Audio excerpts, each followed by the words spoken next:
Iran के परमाणु कार्यक्रम को लेकर तनाव और वैश्विक कूटनीति जारी है। शनिवार को रोम में अमेरिका और ईरान के बीच परमाणु कार्यक्रम को लेकर बातचीत भी काफी महत्वपूर्ण है। अमेरिका की एजेंसियों की ओर से बार बार दावा किया जा रहा है कि ईरान परमाणु बम बनाने के करीब है। अमेरिका इसे रोकना चाहता है। तो वहीं ऐसी भी खबर है कि इजराइल ईरान के परमाणु संयंत्रों पर हमला करने वाला था, लेकिन अमेरिका की ओर से इसकी इजाजत नहीं मिली। ये रिपोर्ट देखिए। पश्चिम एशिया को महाविनाश से बचाने के लिए रोम, अमेरिका और ईरान के बीच शनिवार को होने वाली दूसरे दौर की वार्ता की मेजबानी के लिए तैयार है। इससे पहले दोनों तरफ से जुबानी बाण छोड़े जा रहे हैं। बातचीत से पहले ईरान के विदेश मंत्री अब्बास अराक्ची ने मॉस्को में अपने रूसी समकक्ष से मुलाकात की। उन्होंने कहा कि परमाणु कार्यक्रम पर समझौता संभव है और रूस इसमें भूमिका निभा सकता है, जिस पर रूस ने सहमति जताई। हालांकि उन्होंने अमेरिका की मंशा और उद्देश्यों पर सवाल भी उठाया, लेकिन साथ ही ये भी साफ किया कि ईरान बैठक में भाग लेगा। अमेरिका ईरान पर प्रतिबंधों के जरिए दबाव बनाए हुए है। ईरान किसी भी सूरत में परमाणु कार्यक्रम बंद नहीं करना चाहता है। यूएन की परमाणु एजेंसी IAEA भी कह चुका है कि ईरान परमाणु बम बनाने से बहुत दूर नहीं है। अमेरिका को लगता है कि ईरान को रोकने के लिए रोम की वार्ता आखिरी अवसर है। वहीं ईरान रूस के अलावा अरब देशों को भी एकजुट करने में जुटा हुआ है। क्षेत्र के बढ़ते तनाव के बीच सऊदी अरब के रक्षा मंत्री प्रिंस खालिद बिन सलमान तेहरान के दौरे पर पहुंचकर शीर्ष नेताओं से मुलाकात की। सऊदी अरब ने परमाणु वार्ता का स्वागत करते हुए कहा कि वो क्षेत्रीय और अंतर्राष्ट्रीय विवादों को सुलझाने के प्रयासों का समर्थन करता है। इस बीच अमेरिकी विदेश मंत्री मार्को रूबियो ने कहा कि जब ये स्पष्ट हो चुका है कि ईरान परमाणु बम बनाने के बेहद करीब है, तो अब ये यूरोप को फैसला लेना है कि वो दोबारा ईरान पर प्रतिबंध लगाता है या नहीं। उन्होंने कहा कि अमेरिका शांतिपूर्ण तरीके से मामले के समाधान के पक्ष में है, लेकिन वो कभी बर्दाश्त नहीं करेगा कि ईरान परमाणु हथियार हासिल करे। दरअसल अमेरिका की शर्त है कि ईरान अपने परमाणु कार्यक्रम को तुरंत बंद करे, यूरेनियम का भंडार अमेरिका के हवाले करे, प्रॉक्सी गुटों को दी जाने वाली मदद बंद करे।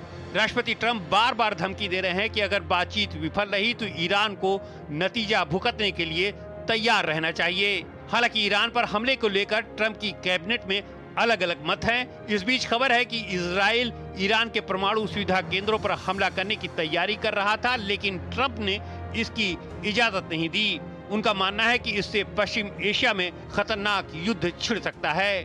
हालांकि दोनों पक्षों ने पिछले हफ्ते ओमान में हुई पहले दौर की वार्ता को सकारात्मक बताया था और आगे की बातचीत की प्रक्रिया जारी रखने पर सहमति जताई थी।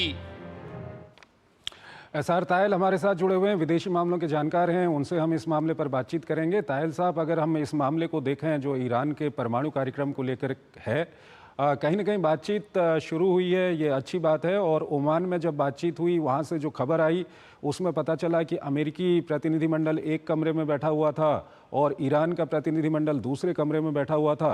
उनके बीच में जो बातचीत का जरिया था वो नोट के जरिए हो रहा था और ओमान के जो मंत्री थे वहाँ पर वो दोनों के बीच में इसकी अदला बदली कर रहे थे वहाँ पर। तो ये कहीं सीधी बातचीत वहाँ पर नहीं हुई थी। रोम को लेकर के आप क्या कुछ कहेंगे और कितने आशान्वित हैं और किस तरह की बातचीत ये हो सकती है? जी, आप जैसा आपने कहा कि ओमान में इनडायरेक्ट बातचीत हुई थी और डायरेक्टली दोनों डेलीगेशंस में बातचीत नहीं हुई थी। और अब रोम में ये मध्यस्थता का रोल इटालियन प्ले करेंगे। कुछ ऐसा भी खबर आई है कि शायद रूस के डिप्टी फॉरेन मिनिस्टर भी शायद वहाँ पहुँचेंगे, वो ये मध्यस्थता का रोल अदा करेंगे। पर जो मोटी बात यह है कि अमेरिका, प्रेसिडेंट ट्रंप और इजराइल उनके समर्थक ये नहीं चाहते, शायद सऊदी अरेबिया भी नहीं चाहता कि ईरान एटॉमिक बॉम्ब बनाए। और इस मामले में ये सब देश साथ हैं। अब उनको कैसे रोका जाए, वो बात जिस तरह JCPOA वो खत्म हो गया और ये कहा गया कि अब बहुत ही करीब है। IAEA ने भी, एटॉमिक एनर्जी एजेंसी ने भी कहा है कि शायद ईरान बहुत करीब है अगर वो बॉम्ब बनाना चाहेगा। तो उसको कैसे रोका जाए, इस पर बातचीत होगी। जो अमेरिका के नेशनल सिक्योरिटी एडवाइजर सवाल्स ने तो कहा है कि वो टोटल डिसमेंटलमेंट चाहते हैं कि हम ईरान का जो भी परमाणु संयंत्र बनाने का है वो सब वो बंद करे और जो शस्त्रीकरण की तरफ परमाणु का प्रोग्राम उनका जा रहा है वो सब बंद करे, और स्ट्रेटेजिक मिसाइल जो डिलीवरी सिस्टम का जो प्रोग्राम है वो भी समाप्त करे। मैं नहीं समझता कि ईरान इन सब जो भी ये मांगे हैं उनको स्वीकार करेगा। तो समझौता कहाँ हो सकता है, जो पहले भी हो रहा था कि जितना एनरिच्ड यूरेनियम है वो ईरान किसी और देश में भेज दे और वो ईरान में ना रहे।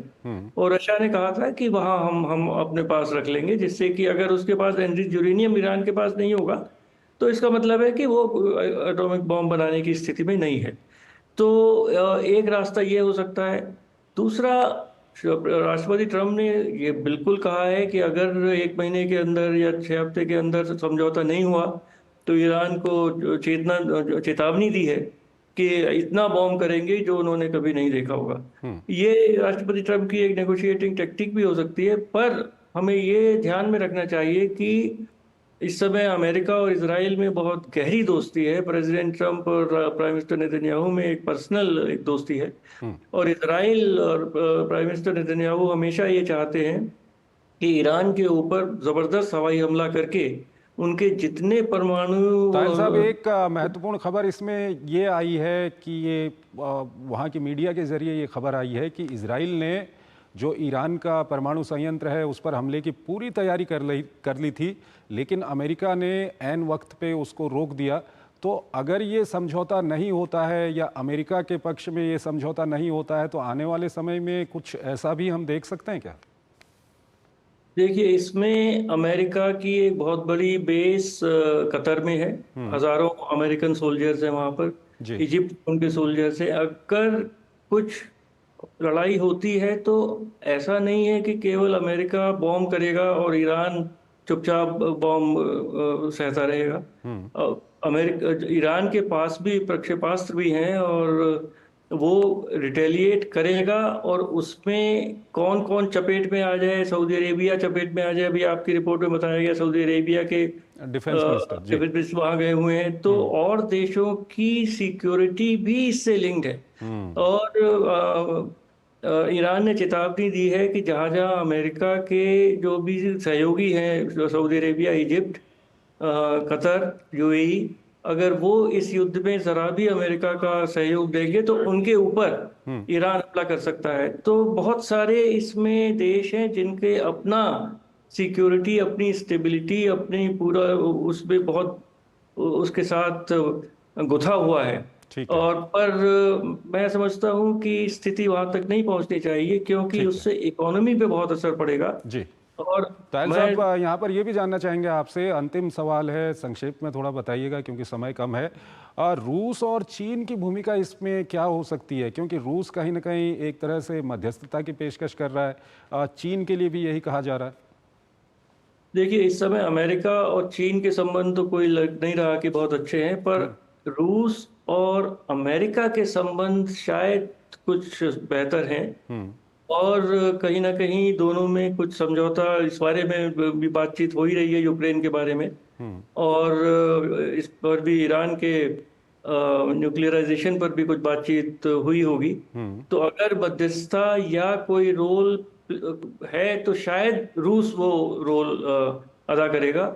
चीन का मैं समझता हूँ कि इसमें शायद रोल नहीं हो, क्योंकि इस समय चीन और अमेरिका के अपने बहुत अधिक मुद्दे हैं, चाहे वो टैरिफ का हो, तैवान हो, और सब कुछ हो, तो उसमें ठीक है। चीन मध्यस्थता का रोल शायद अदा नहीं कर पाएगा। ठीक है।